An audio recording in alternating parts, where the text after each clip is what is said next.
بەچا هەمیشە هاونشینی کۆڕوو مەجلیسەکان بووە، خێزانەکان بووە، بۆنەکان بووە. کوچا پەیوەستێکی زۆری بە مرۆڤەوە هەیە، بە تایبەتی بۆ هێورکردنەوەی مێشک، بۆ دەمەتەقێ، بۆ شەوچەرەی ماڵان لەگەڵ زۆرشی ترا. مێژوەکمان لەگەڵ چاو چاخانەکانە ئەو بڵێن خواردنەوەیە کە زۆربەی کۆڕ و زۆربەی چاخانەکان کە توانیوێتی خەڵکی ئەم شارە کۆ بکاتەوە لە هەموو گیانی شابەگشتی چا ئەوەیە کە زیاتر پەیوەندی کۆمەڵایەتەکان تۆنترەکە و ئەو شتەیە کە لە دەوری یەک کۆمان وامان لێکا کۆبینەوانێ، بە تایبەتی وەکو چاخانەکانی سلێمانی کە زۆربەی خەڵکی ڕۆشنبیر و زۆربەی خەڵکی کاسبکار و کۆمەڵایەتی ئەم شارە لەو شوێنە ناتوانیوانە هەم بەهۆی چاکەوانێ ڕاگۆڕینەوە، هەم باسی ڕۆژانەی ژیانیان، هەم باسی ناڕەحەتەکانی ژیانیان کەن. زیاتر زۆر جار زۆر کێشە ئەبنەوە سەر چاکە بە چا حەلە بێ. جا چا بۆ خۆی لە هەموو کاتەکان لە شەو و ڕۆژە بۆ خۆی تایبەتمەندیەشی هەیە لەگەڵ ئینسانەکانە کە بەڕاستی هاوڕێیەکی هەمیشەیە لە هەر کات و زروفێکە مرۆڤ ناچارە بێت پەنای بۆ بەرێ. هەموو کەسە لە ئێمە لەگەڵ ئەو مەجلیسانە، لەگەڵ شوێنی چاخواردنەوە و چاخانەکانە یادەوەری دۆست و برادەران و کەسان و ناوخێزان بۆ خۆی یادەوەری زۆری هەیە. بەڵام هەنێ جارچا ئەبێتە ڕەمزی دوو کەس پێکەوەی یا لە چاخانەیەکە دوو کەس بەهۆی چایەکەەوە بەهۆی میواناریەکەوانێ ئەو مەجلیسە بڕازێنێتەوە گەرمتریکە. بۆ چا بەپو یادەوەری هەمومان ڕۆژانەیە یادەوەریمانەیە. هەنێ جار لەوانەیە زۆر شوێن ئەو چایە و تەقدیم نەکات کە تۆ حەزلێتی بەداخەوە ئەم جۆرە حاڵەتی کە من ئەڵێم با گشتگیری ناکەم. بەڵام هەنێک لە چاخانەکان ڕعایەتی زەوقی چاخۆر ناکەن، ئەوەی کە داوای ئەکا مەسەلەن یەک جۆر چا تەقدیمەکرێ هەتا خەڵکەکە وای لێ هاتووە زۆربەی چاڕوونەکە قبوڵە ئەگرێتەوە بۆ حاڵەتە تۆزێت دەست پێوە گرتنی چایچێکە. ئەمە کێشێکی گەورەیە لە سلێمانیە، ینی کەم چایخانە هەیە بە دڵی خۆت کە ئەو چایە داوا ئەکە یان مشتری ناس بێ. یەکێ لە سیفاتی چایچەکان ئەبێ مشتریەکان بناسن، بە تایبەتیەوە مشتریانەی کە زۆر کات سەردانیانەکەن بە دڵی ئەوان بێت، چونکە چا بەدەر لە هەموو شتێکی تر زۆر تایبەتمەندێکی هەیە کە ئەو کەسە ئەیخواتەوە. لەسەر چا زیاتر ئەو حاڵەتە هەیە، هەنێک کەس حەزەکە بە ڕوونی بیخواتەوە لە هۆکاری تەندروستیەوانەیە کە گوایە ڕوونەکە باشترە.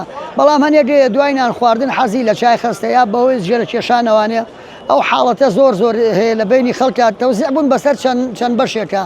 هەیە حەزەکەن چاکەیان ڕوون بێ وهەشە حەزەکات چاکەی خەز بێ، بەڵام زیاتر تامی چاکە شەرنێ لە ڕەنگەکەیە بێ، لە تامەکەیەتی لە پێک هاتە و تێکەڵەکەیە.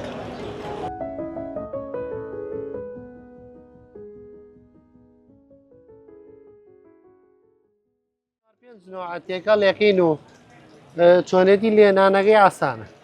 ئاوەکە گەرمەکەین ئەنجا چاکەی تێقین بە ئیسراحەت لێرە خۆی لەسەرم حەماوەیە کوڵە. زیاترەوەی من لێرە بینیوێتم بیشا خوراوە، لەوە زیاتر نەخوراوە. ئەوی شکاتێکی زۆر لە بەیانی هاتووە مەسەلەن تا سەعات یەک بەو ماوەیە. جاری وایە یەک نەوەچە تامەکەی یەگۆڕێن، ئینەکە یەگۆڕێ وانە بە زۆری نییە، بە زۆری چا نییە، بە توالێتی چاکەیە نوعەتەکەی چۆن چا تفت بێ و ینی زۆر خەز نەبێ وەسەد بێ. ئەوانەی جگارە کێشن زیاتر خەستە خۆن. ئێستا زۆربەی خەڵک چای بێشەکری شەخوات. ئەو چایە شتێکی مادیە کە هەموو مرۆڤی خوارد. لەشی ئینسان پێویستی بە چای. یەکەم یارمەتی دڵات منەبەهە، سێمی ڕۆژانە ئینسان بەبێ چا ناتوانێت دار بکات.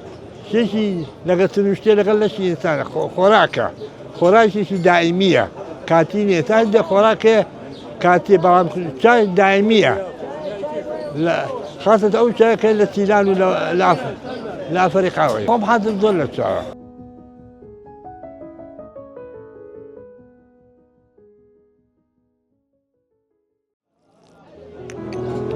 چا لە کوردەواریە تەنها شتێک نییە خواردنەوەیەک، بەڵکو زمانی خۆشەویستیشە.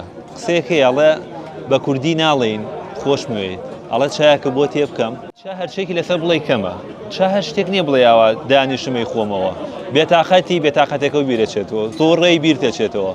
ینی شتێکە ئەها ئەڵێ وەکو بڵێم خۆشەویستێک هەیە چا لەگەڵ تا زۆر شتە زۆر چیرۆکی هەیە یادگاری هەیە هەموو شتێکە چا پیرۆزبایی لە هەموو چاخۆرەکانی دنیاکەم بە تایبەت کورد چاخۆرێکی عەجیبن لەوانەیە 15 چا لە ڕۆژەکە بەس ئێستاوانیم شکێ زۆریش بیخۆیتەوە خراپە هەموو شتێ ئاویش زۆر بیخۆیتەوە زەختە داوەزێنێ چاش ئاس نەکوش ئەگەر زۆر بیخۆیتەوە هەچی یادگارەکانمە لەگەڵ چایە هەر کەسێکم ناسیوتم وەرە با چای بخۆینەوە لە کوردەوە لە ئەژنەبیەوە لە عەرەبەوە لەگەڵ کێڵی چیان خواردوێتەوە زۆربەی هاوڕێ بیانیەکانم یانوانەی کە هاتوون گەشتیار بوون یەکەم جا کە بێتم وەرە چای بخۆنەوە وتوانە ئێمە چا ناخۆینەوە قاوا خۆینەوە وتم وەرە چایکی کوردی بخۆن ئەوەن چا بزانن چا چییە دوای ئەوە ڕۆژی دواتر هاتۆتەوە تێدەم با بڕۆین چای بخۆینەوە هەمیانم فێر کردووە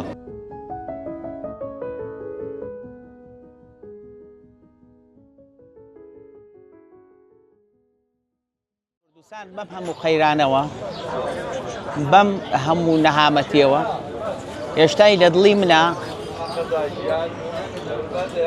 ئەم چایی کە منەی خۆم من وەکو مامۆستایە وەکو ڕۆژنامە نووسێک وەکو چالاکەوانێک ئەم چایە کە منەی خۆم بە هەموو ئەوروپا و ئەمریکا و جوانیەکانی ئەوروپای ناگۆڕمەوە لەبەرەوە بەرد لە جێ خۆی سەنگینە ئەم وڵاتەی ئێمە وڵاتێکی شیرینە ئەگەر بێت و بە شێوەیەکی دامەزراوەی سیستماتیکی ڕێک و پێک بڕوا بەڕێوە ئەو خەڵکانەشی کە ئێستا بە ناومێت لە ئەوروپایە و لەوێ ژیان بەڕێیەکەن ئەوانە شەگەڕێنەوە ئێرە ئیشەڵا ئومێدمان ڕوونە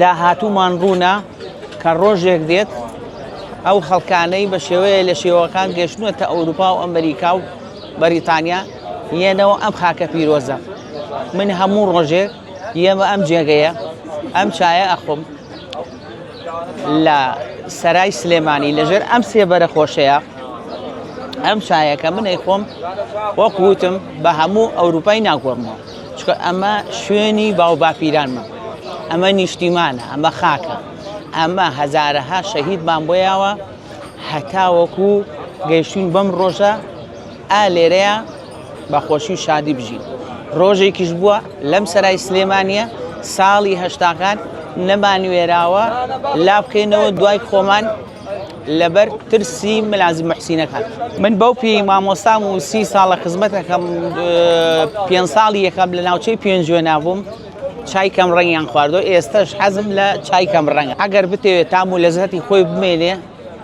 چا بەدار خۆشە و یەک جار ئاویشی تێکرێت زۆر مهمە تام و لەزەتی خۆی بمێنێ